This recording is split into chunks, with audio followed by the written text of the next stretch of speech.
Blessed morning everyone, Luzon, Visayas at Mindanao, Philippines. Sa mapagpalang umaga po sa ating lahat. So welcome po sa ating gawain sa The Word God's Faith and Life Ministry live stream YouTube channel and Facebook channel. So sa mapagpalang umaga po sa ating founder ng The Word God's Faith and Life Ministry, kay Pastor Alfred Caslam, sa buong pamilya, lahat ng mga members, viewers, subscriber, Luzon, Visayas at Mindanao, Philippines. Good morning po sa ating lahat. So welcome po sa ating gawain sa The Word God's Faith and Life Ministry live stream YouTube channel and Facebook channel. So isang mapagpalang umaga din po sa ating pastor sa Bohol, kay Pastor Chupilo Yumo, sa Cebu kay Pastor Arce Pinote, sa Claveria Anii kay Pastor Gio Caslam. So good morning sa Pastor sa buong pamilya, lahat ng mga members, viewers, subscriber, at sa Claveria Mati kay Pastor Bernie Sinagunya. So good morning po sa ating lahat. So welcome po sa ating gawain sa The Word God's Faith and Life Ministry live stream YouTube channel and Facebook channel. So mapagpalang umaga po sa ating lahat. So tayo po'y manalangin upang mahanda natin ang ating sarili sa magandang balita. Yes, good morning Father God in heaven. Good morning Lord Jesus. Good morning Holy Spirit. We come to you in this beautiful days with abundant thanksgiving and praise. In the name of Jesus Christ, with the power of the Holy Spirit.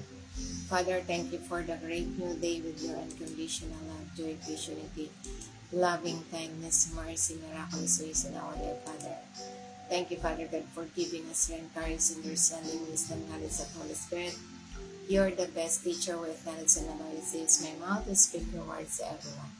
Salamat, Father God, sa mensahe na kailangan ng mga anak, na ang sino man makatsunin niya ay buhay at kapangyarihan. Thank you, Heavenly Father, sa threefold anointing to impart to me to your servant to be straight to concept, to rebuke all the words of our enemies, against principalities, against power, against the rulers of darkness of this world, against spiritual wickedness and high places, Satan, demons, evil spirit, spirit of sickness, spirit of death, spirit of poverty, spirit of anxiety. I will destroy you in the name of Jesus Christ of Nazareth.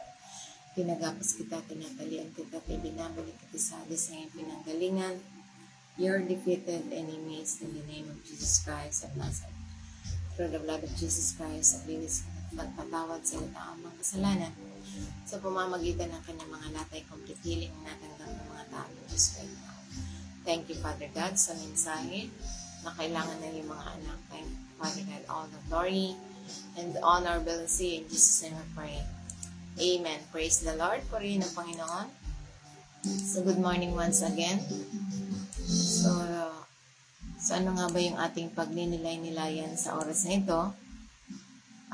Sinasabi sa banal na kasulatan, sa mundo na puno ng distraction, doubt, and challenges, paano natin mapapanatili ng matatag ang ating pananampalataya?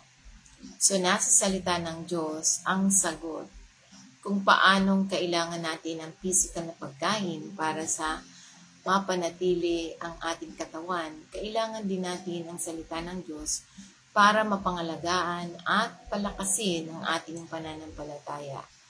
Kaya nga, tuklasin natin kung paano tinawag ng salita ng Diyos ang ating pananampalataya at kung paano tayo makakaasa dito para malampasan ang mga hadlang sa buhay. So kaya nga, ang salita ng Diyos ay isang makapangyarihang kasangkapan na nagpapatibay at nagpapalalim sa ating pananampalataya. Kapag hinuhubog natin ang ating sarili sa banal na kasulatan, nakatatayo tayong matatag na pundasyon sa pagtitiwala sa mga pangako na tumutulong sa atin na harapin ang mga hamon sa buhay ng may pananampalataya at lakas ng loob. Kaya nga, how God words builds your faith. So, paano napapatatag ng salita ng Diyos ang ating pananampalataya? So, una, faith comes through hearing the Word of God. So, ibig sabihin, ang pananampalataya ay dumarating sa pamamagitan ng pagdinig ng salita ng Diyos.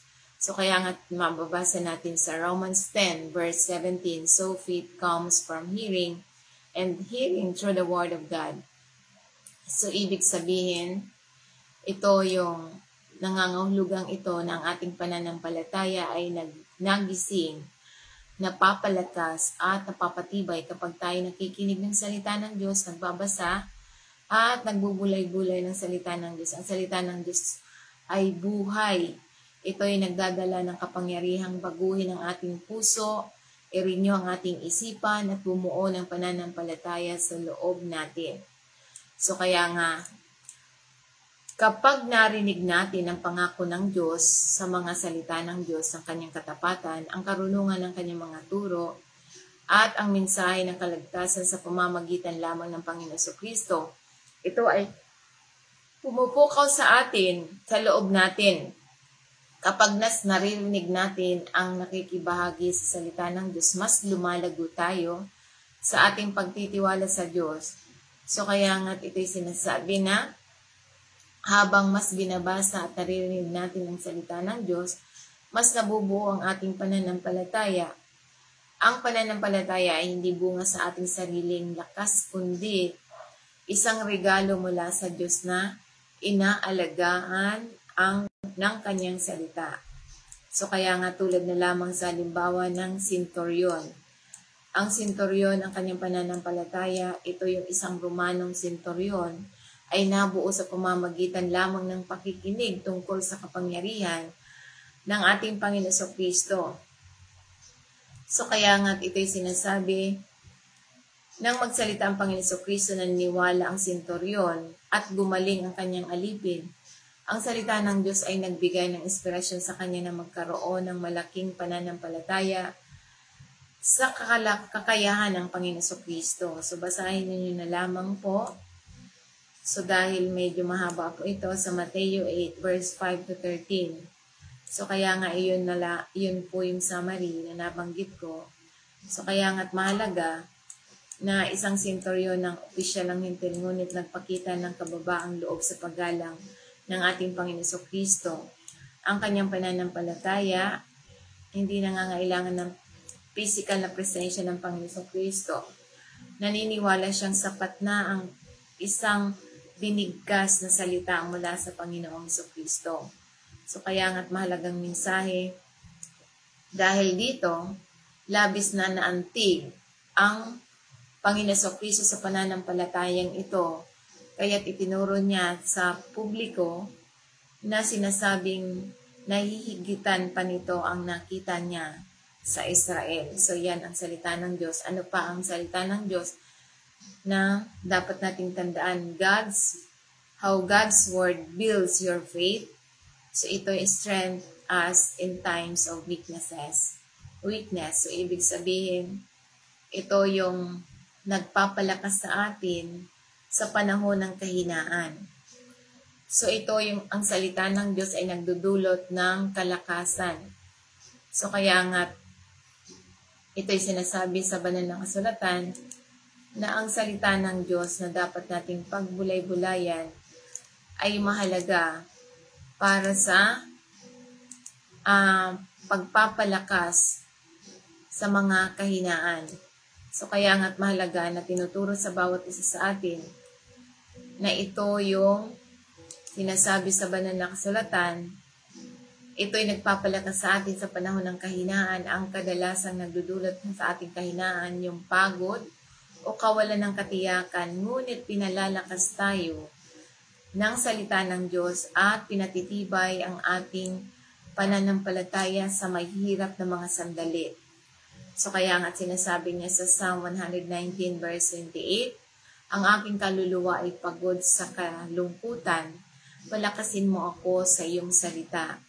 So kaya nga ito'y sinasabi sa banal na kasulatan na ito'y isang taos-pusong sigaw para sa kaaliwan at lakas mula sa salita ng Diyos sa panahon ng matinding kalungkutan at pagod, na sinasalamin nito ang pagtitiwala na ang tunay na pampatibay loob at pagpapanibago ay dumarating sa pamamagitan lamang ng pangako at katotohanan ng salita ng Diyos. So kaya nga't ito'y mahalagang mensahe tulad na lamang sa halimbawa ni David, si David, mababasa natin sa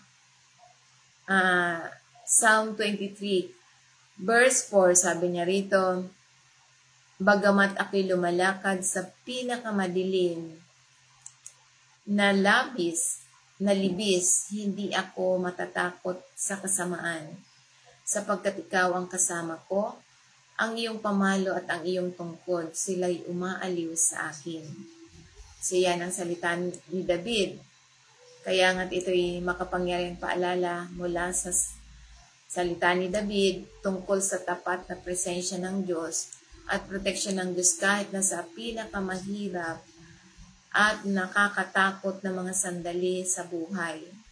Ito'y nagpapaalala sa atin na kasama ang Diyos sa tabi natin, hindi tayo dapat matakot. Ang kanyang patnubay at pangangalaga ay nagdudulot sa atin ng kapayapaan at kaaliwan. So kaya nga't mahalaga na tayo ay alam natin ang salita sapagkat how God's Word builds your faith. So wala tayong paniniwala, hindi tayo magkakaroon ng pananampalataya kung hindi tayo nakakarinig ng salita ng Diyos or hindi natin binabasa. Kaya nga, ano pa ang tinuturo sa atin? It teaches us to trust in God's promises. So, ibig sabihin, itinuturo nito sa atin na magtiwala sa pangako ng Diyos. Ang salita ng Diyos ay puno ng mga pangako na nagpapakita sa atin ng kanyang katapatan habang binubulay-bulayan natin ang mga pangakong ito. Lumalakas ang ating pananampalataya. So kaya nga sinasabi niya sa 2 Timothy chapter 6 verse 16, all scripture is God-breathed and is useful for teaching, rebuking, correcting, and training in righteousness. So ibig sabihin, ito yung nagpapaalala sa atin ng bawat salita sa Biblia ay nagmumula sa sariling hininga ng Diyos, kanyang espiritu at nagdadala ng banal na kapangyarihan at layunin. Ang kasulatan ay hindi lamang sinaunang sulat o magandang payo. Ito ay buhay na katotohanan na nilalayon gabayan, himukin, hubugin at ihanda tayo para sa mas makadyos na pamumuhay. So kaya nga, ito'y tinuturo sa atin kung ano ang tama, tinutuwid ang mali, at sinasanay tayo na lumakad sa mga daan ng Diyos. So ano pa ang tinuturo sa atin sa 2 Timothy chapter 3 verse 17? So that the servant of God may be thoroughly equipped for every good works. So ibig sabihin, ito yung sinasabi sa banal na kasulatan na kinukumpletong ito ang kapangyarihan ng katotohanan mula sa salita ng Diyos, kasulatan na hininga ng Diyos at pakipakinabangan para sa pagtuturo, pagtutuwid. Ngunit ito ay pinakalayunin nito upang masangkapan tayo at ang mga lahat ng sumasampalataya sa Diyos para sa bawat mabubuting gawa na tinawag niya sa atin upang gawin natin. So kaya nga, ito'y sinasabi sa banal na kasulatan na dapat tayo laging nagbubulay-bulay ng salita ng Diyos sapagkat ito yung sinasabi na ang salita ng Diyos ay inihahanda niya tayo, hinuhubog niya tayo, pinalalakas niya tayo sa pamamagitan ng salita ng Diyos para sa buhay natin, ministeryo at layunin. So kapag sinasabuhay natin ang salita ng Diyos, hindi lang tayo nababatid, tayo ay nababago at binibigyan tayo ng kapangyarihan. So binibigyan niya tayo ng kapangyarihan. So kaya nga ito'y sinasabi sa banal na kasulatan na inihahayag ang salita ng Diyos, ang katangian ng Diyos na tinitiyak sa atin na siya ay tapat at tutuparin ang kanyang mga pangako tulad na lamang sa halimbawa ni Abraham. Mababasa natin yan sa Romans 4 verse 20.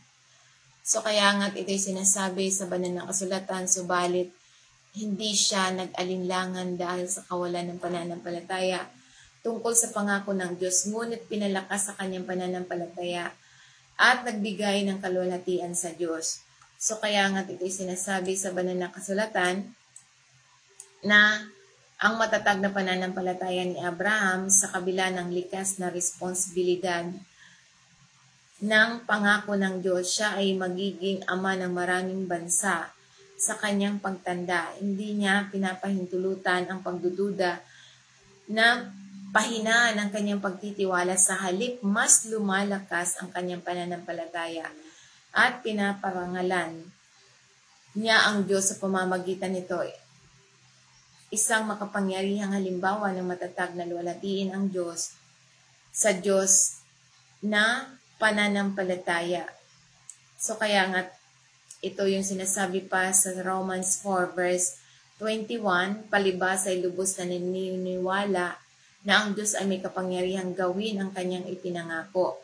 So kaya nga bilang mga mananampalataya, ito ay puso ng pananampalataya ni Abraham, ganap na pagtitiwala sa kakayahan ng Diyos sa tuparin ang kanyang mga pangako, na ipinapaalala nito sa atin na ang tunay na pananampalataya hindi lamang umasa sa isang bagay, ngunit lubos na kumbinsido na ang Diyos ay kapwa may kakayahan na gawin ang kanyang sinasabi. So kaya nga ito'y mahalaga na sumasampalataya tayo, sapagkat how God's Word builds your faith. It helps us overcome doubt and fear. So ibig sabihin, tinutulungan tayo nito na madaig ang pag-aalinlangan at takot. So ang pagdududa at takot ay makakapagpahina sa atin ng pananampalataya. Ngunit ang salita ng Diyos ay nagbibigay sa atin ng lakas, ng loob, at pagtitiwala na magtiwala sa Kanya. So kaya nga sinasabi sa banal na kasulatan, inuutusan ng Diyos si Joshua na maging malakas, matapang. Kaya nga sinasabi niya sa Joshua chapter 1 verse 8, keep this book of the law always on your lips. Meditate on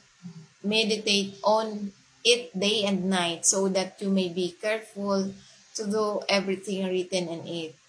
Then you will be prosperous and successful.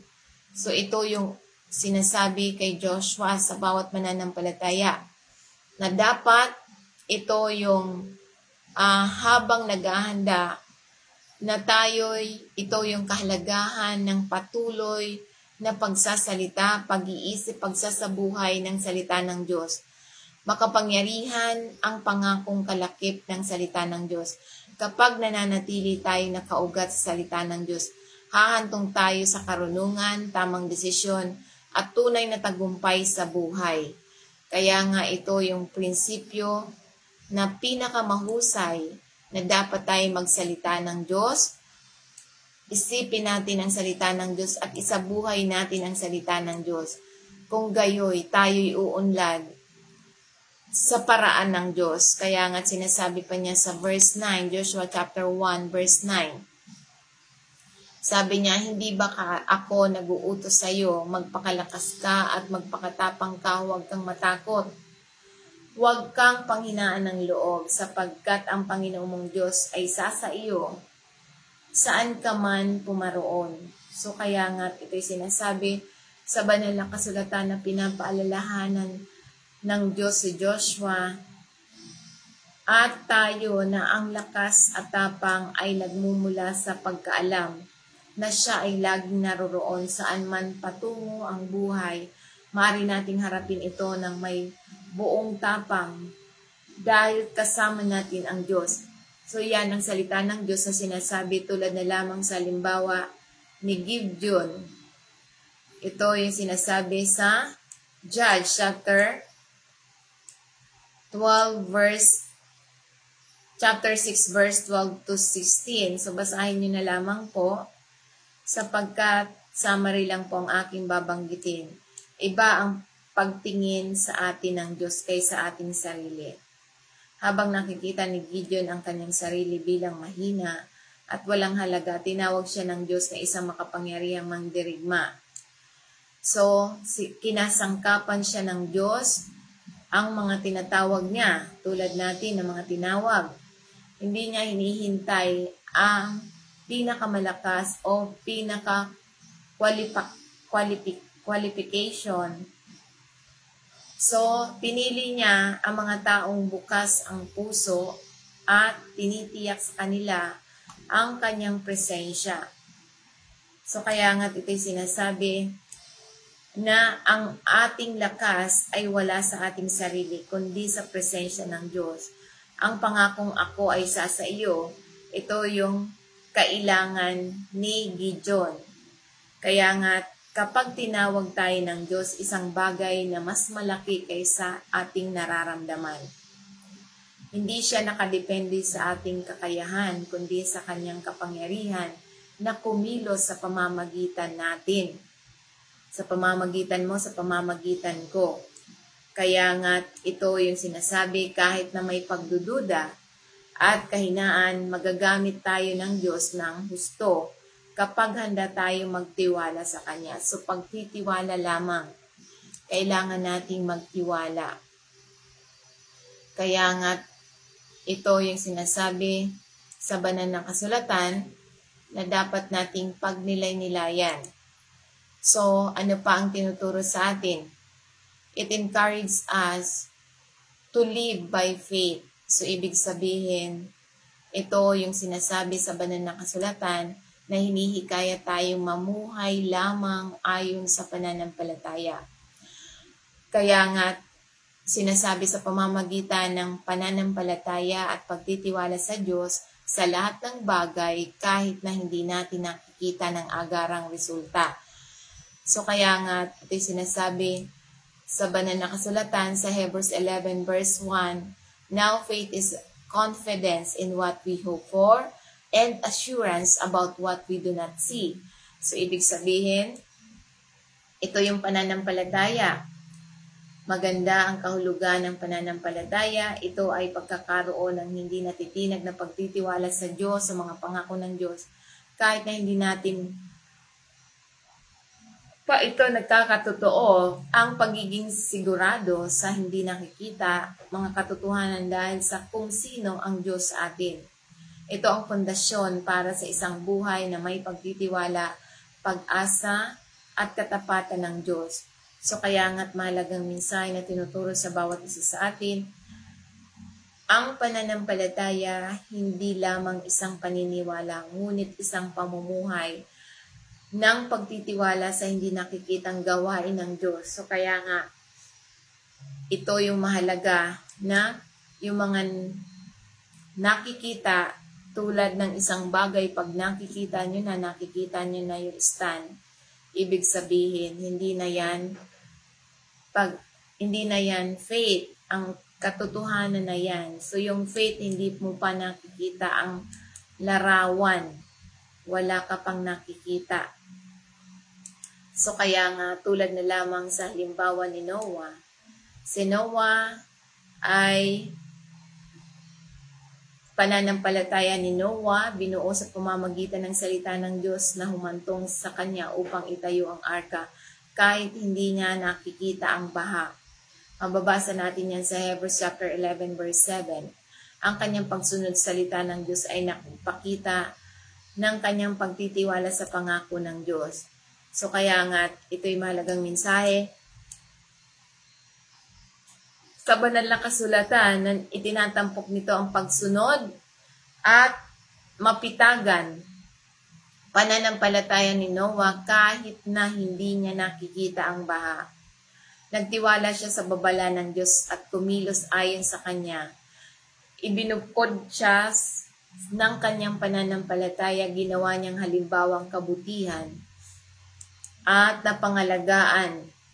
So kaya nga't ito'y sinasabi sa banal na kasulatan na dapat nating pagtiwalaan ang salita ng Diyos na ginawa siyang halimbawa ng kabutihan at kumilos ayon sa salita ng Diyos. So ang kanyang pamilya, ito'y isang nagpapaalala na ang tunay na pananampalataya ay nagpapakilos sa atin na kumilos kahit na ang ipinangako ng Diyos ay hindi pa natin nakikita. So kaya nga kapag nakikita natin ang isang larawan, yan ay hindi na pananampalataya. Yan ay katotohanan na. Kaya nga, ang pananampalataya ay nabuo hindi sa pamamagitan ng ating sariling lakas, kundi sa pamamagitan ng pakikinig, pagnilay-nilay, at pagsasabuhay ng kanyang salita, ng salita ng Diyos. Sa bawat pagkakataon, habang mas binabaon natin ang ating sarili sa banal na kasulatan, mas lalago ang ating pananampalataya kapag naharap tayo sa mga pagsubok at pag-aalinlangan. Makakaasa tayo na ang mga pangako ng salita ng Diyos na magpapalakas sa atin at magbibigay sa atin ng tiwala na sumulong sa kanyang kalooban. So kaya nga kung nais natin how God's Word builds your faith, so ito lamang ang tanging paraan na tayo magpasakop sa kanyang pamamahala. Siya ang ating Panginoon, siya ang ating buhay sa pamamagitan ng panalangin ito. Sundan po natin ang panalangin ito. Repeat after me, Heavenly Father. Alam kong pinaghiwalay ako sa aking kasalanan mula sa iyo. Salamat sa pagpapadala mo sa iyong bugtong na anak upang mamatay sa aking lugar. At sa ikatlong araw ay muling nabuhay para sa aming lahat. Panginoong Isus, kailangan kita, nagtitiwala ako. Patawarin mo ako sa aking mga nagawang kasalanan sa salita at sa gawa mula pagkabata hanggang sa ngayon. Salamat sa pagpapatawad mo sa aking mga kasalanan. Binubuksan ko ang pintuan ng aking buhay. At inaanyayahan kita sa aking buhay bilang aking Panginoon at tagapagligtas. Salamat sa pagtanggap mo sa akin sa iyo walang hanggang pamilya. Salamat ikaw po ang mag-aristrono ng aking buhay. At isulat mo ang aking pangalan sa aklat ng buhay. At mamuhay ako ayon sa iyong kalooban. Ito ang aking dalangin sa pangalan ni Jesus.